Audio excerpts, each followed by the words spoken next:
নমস্কার বন্ধুরা, আজকে আমি পোস্ত দিয়ে তোর ভর্তা করে আপনাদেরকে দেখাবো। আপনারা দেখতে থাকুন। আমি 3 পিস তোর নিয়েছি, কেটে ধুয়ে নিয়েছি। এবার নুন জল দিয়ে আমি সিদ্ধতে বসিয়ে দিয়েছি। আমার সিদ্ধ করা হয়ে গেছে। ঠান্ডা করে আমি মিক্সার জারের মধ্যে আমি নিয়ে নিচ্ছি। মিক্স করা হয়ে গেছে।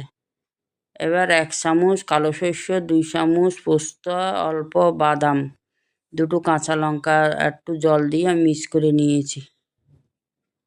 সরষের তেলের মধ্যে কালো জিরা আর বাটাগুলো দিয়ে আমি ভেজে নিচ্ছি। এবার তোর বাটাগুলো আমি দিয়ে দিচ্ছি।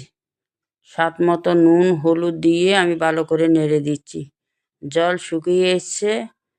অল্প চিনি, ধনেপাতা কুচি দিয়ে আমি 2টো কাঁচা লঙ্কা দিয়ে আমি নেড়ে দিচ্ছি।